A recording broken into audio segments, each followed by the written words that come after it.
Hi, so this is Yancey's video log of the week. He is chilling back there. Oh, there he goes. He's tired.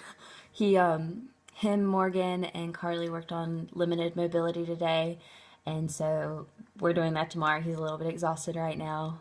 6 hours. 3 more tomorrow. But for this week, on Tuesday, we went to Hugh McRae Park, where at first, when we got there, he did not want to pay attention at all. He wanted to sniff around. We were at the playground.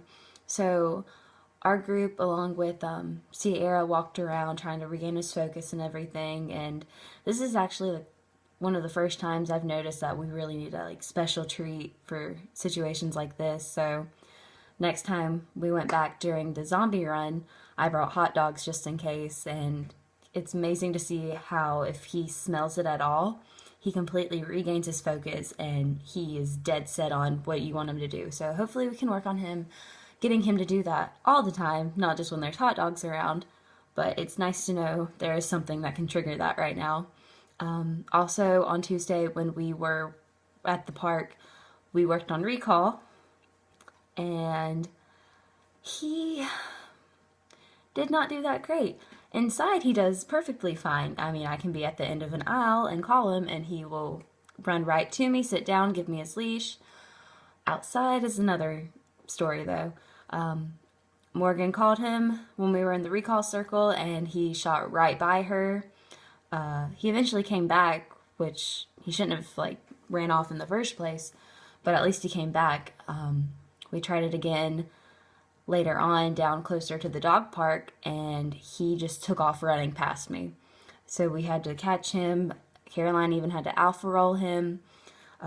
So that's something I know Morgan went to the park and worked on, and I also worked on it with Sierra. We went to an event for some of the freshmen to learn about the Learning Center on campus and what it does.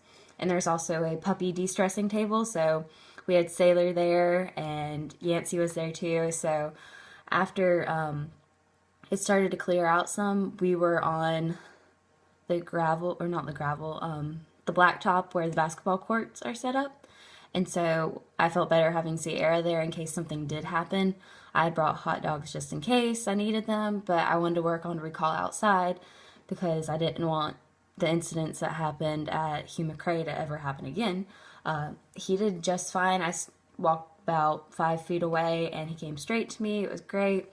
So I tried to go to end of the basketball court, and he did just fine. So hopefully we can get him to do that all the time, and I'm hoping to try out Hugh McRae again this upcoming week and take him there and work on it, of course, with one of my partners in case he decides to not listen again, but hopefully that won't happen.